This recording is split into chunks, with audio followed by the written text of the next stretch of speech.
नमस्कार साथियों, मैं डॉक्टर संदीप वर्मा स्वागत करता हूं आप सभी का आयुर्वेद संजीवनी के इस यूट्यूब चैनल पर। और आज जो हमारा विषय है वो है अल्सरेटिव कोलाइटिस की डिजीज़, जो बहुत ज़्यादा परेशान करती है।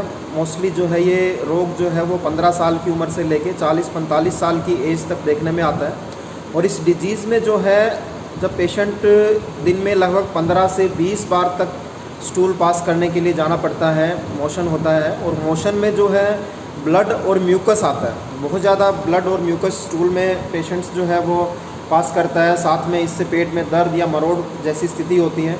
और दिन भर में 15-15, 20-20 बार, 30-30 बार मोशन होने से जो है बहुत ज़्यादा एक तरह से डिस्कम्फर्ट पेशेंट को रहता है। और इसके कारण से जो है बहुत ज़्यादा स्ट्रेस में पेशेंट रहते हैं। कई बार बहुत डिप्रेशन में पेशेंट चले जाते हैं। सारा उनका जो भी काम, जो भी वो जो भी कुछ कर रहे हैं वो सब जो है वो मैनेज नहीं कर पाते। तो अपने आप में बहुत बड़ा चैलेंज है। और इसमें जो एलोपैथिक चिकित्सा आप लेते हैं वो मोस्टली जो है डिजीज़ को सिर्फ स्प्रेस करती है या कंट्रोल करती है। रोग को ठीक करने में इसमें बहुत ज़्यादा वो हेल्पफुल नहीं रहती। एलोपैथिक में मोस्टली जो है मीसाकोल या इम्यूनोसप्रेसेंट या स्टीरॉइड्स का प्रयोग किया जाता है, जो और ज़्यादा इस डिजीज़ को एग्रीवेट करते हैं अगर हम आयुर्वेद के तरीके से समझें। क्योंकि ये सब दवाइयाँ जो है पित्त को बढ़ाने में काम करती हैं, हमारी इम्यूनिटी को डिक्रीज़ करती हैं, जिससे जो हीलिंग का प्रोसेस है वो फिर जो है और ज़्यादा हमारा डिस्टर्ब हो जाता है। तो आयुर्वेद के तरीके से हमें इस रोग को समझना है, तभी हम इस रोग को परमानेंट ठीक कर सकते हैं, अच्छे से मैनेज कर सकते हैं। तो उसमें आयुर्वेद के अनुसार आप समझें तो ये जो डिजीज़ है इसको पित्तज ग्रहणी के नाम से रिलेट किया गया है, या रक्त अतिसार के नाम से भी इसमें आयुर्वेद में बोला गया है। जिसमें जो है पेशेंट को मोशन में ब्लड आता है या म्यूकस आता है और बार बार जो है वो स्टूल पास करने के लिए जाना पड़ता है। मोस्टली अल्सरेटिव कोलाइटिस में जो हमारी बड़ी आंत का हिस्सा है, जो कोलन का हमारा हिस्सा है और रेक्टम का जो हिस्सा है, वहाँ से ये रोग शुरू होता है। और इसमें जो है फिर सूजन आ जाती है उस एरिया में बहुत ज़्यादा, और छोटे छोटे अल्सर हो जाते हैं, जिनसे फिर जो है बार बार मोशन होने के साथ साथ ब्लड और म्यूकस जो है वो पेशेंट स्टूल के साथ पास करता है। तो इस रोग में जैसे हमारे शरीर में पित्त बढ़ा, गर्मी बढ़ी, जिससे ये जो है ब्लड और म्यूकस आ रहा है, तो उस कारण से इसमें हम बहुत आसानी से समझ सकते हैं कि अगर हम पित्तवर्धक आहार का लंबे समय तक ज़्यादा सेवन कर रहे हैं तो ये रोग जो है हमें हो सकता है। पित्तवर्धक आहार का मतलब ज़्यादा आप स्पाइसी फूड, तला हुआ खाना, मिर्च मसाले, नॉन वेज का सेवन, ज़्यादा अल्कोहल और स्मोकिंग का सेवन करना, रेडीमेड फूड का ज़्यादा सेवन करना, जंक फूड का ज़्यादा सेवन करना, या खाने का आपका रूटीन अगर ठीक नहीं है, आप सुबह दोपहर रात को खाने का कोई टाइमिंग नहीं है, तो उससे भी आपका पाचन डिस्टर्ब होके हमारे शरीर में इंडाइजेशन के कारण से भी फिर जो है ये प्रॉब्लम जो है धीरे धीरे आपका बढ़ना शुरू हो जाता है। शुरू में थोड़ा प्रॉब्लम होता है, धीरे धीरे एग्रीवेट होता है, और एक लंबा टाइम तक चलने वाला रोग है। और इसमें साथ में मन की भी स्थिति अगर आपकी डिस्टर्ब है, आप बहुत ज़्यादा गुस्सा करते हैं, हमेशा स्ट्रेस में रहते हैं, चिड़चिड़ापन आपको ज़्यादा होता है, या बहुत ज़्यादा भाग दौड़ है आपकी दिनचर्या में, तो उससे भी ये प्रॉब्लम जो है वो ज़्यादा देखने में आती है। अगर आपका स्लीप का पैटर्न ठीक नहीं है, आप रात को देर तक जागते हैं, सुबह देर तक सोते हैं, तो वो सब भी बहुत बड़े एग्रीवेटिंग फैक्टर हैं अल्सरेटिव कोलाइटिस की डिजीज़ के लिए आयुर्वेद के अनुसार अगर आप समझें। बाकी जो है जेनेटिक कारण भी कुछ इस रोग में देखने में मिलते हैं, कुछ फैमिलीज़ में भी ये रोग जो है देखा जाता है। तो उस तरीके से इसके कारणों को समझ के हम इस प्रॉब्लम को अच्छे से आयुर्वेद के अनुसार अगर हम उपाय करें तो बहुत बढ़िया ढंग से हम इस रोग को मैनेज कर सकते हैं। तो सबसे पहले तो हमें पित्तवर्धक आहार को अवॉइड करना है। ज़्यादा कोई भी तला हुआ खाना, spicy food, junk food, readymade food, cold drinks, alcohol, smoking, ये सब आप अवॉइड करें।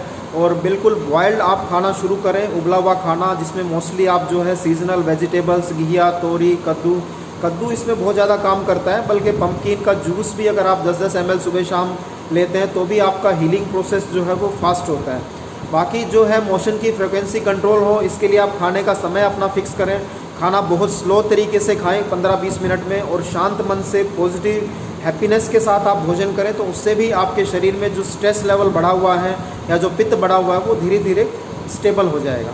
बाकी इसमें जो है नारियल पानी का बहुत अच्छा आपको हेल्प मिलता है, आपको ये हीलिंग को बेटर करने में काम करता है। डेली आप फ्रेश कोकोनट का वाटर अगर सेवन करें तो उससे भी आपको काफ़ी जो है अच्छे रिजल्ट्स आते हैं। और अगर ब्लीडिंग ज़्यादा हो रही है तो एक घास है दूर्वा घास के नाम से, या दूब एक घास का एक फॉर्म है, उसका आपको कहीं भी पार्कों में मिल जाता है। तो उस घास को आप जो है कूट के थोड़ा पानी मिला के 2-2 चम्मच सुबह शाम दूर्वा घास अगर आप सेवन करें, अगर आपको ब्लड ज़्यादा आ रहा है तो 5-7 दिन में ही जो है ब्लीडिंग आपकी कंट्रोल हो जाती है। बाकी इसमें जो है बिल्व का बहुत अच्छा रोल है।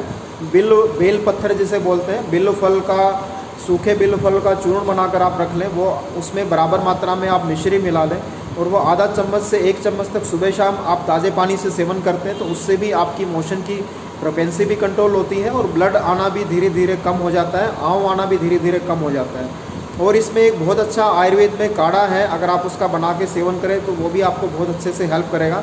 इसमें आपको बिल्व लेना है, साथ में आप उसमें नागर मोथा ले लीजिए, धनिया ले लीजिए और पित्त पापड़ा के नाम से एक आयुर्वेद की जड़ी बूटी है जिसे परपट भी बोलते हैं। पित्त पापड़ा, धनिया, नागर मोथा और बिल्व, और साथ में जो है उसमें आपको थोड़ा मुलैठी आप मिला सकते हैं और जो है सौंठ थोड़ा सा आप मिला सकते हैं और साथ में कुटज आपको इसमें मिलाना है। या आप कम औषधि लेना चाहें तो आप कुटज ले लीजिए, बिल्व ले लीजिए, धनिया, नागर मोथा और जो है पित्त पापड़ा और सौंठ, ये 6 जो है हर्ब आप किसी भी हर्बल मेडिसिन की शॉप से लेके इन्हें बराबर मात्रा में लेके कूट के आप मोटा मोटा कूट के रखें और सुबह शाम इसका काढ़ा बनाकर आप सेवन करें तो उससे भी जो है आपकी ये प्रॉब्लम जो है धीरे धीरे इम्प्रूव होना शुरू हो जाएगी, बशर्ते कि आप कारणों पे काम जरूर करें। जो कारण इस प्रॉब्लम को बढ़ाने वाले हैं उनको आप अवॉइड करें और साथ में ये औषधि या काढ़ा आप सेवन करें और साथ में नारियल पानी का सेवन करें।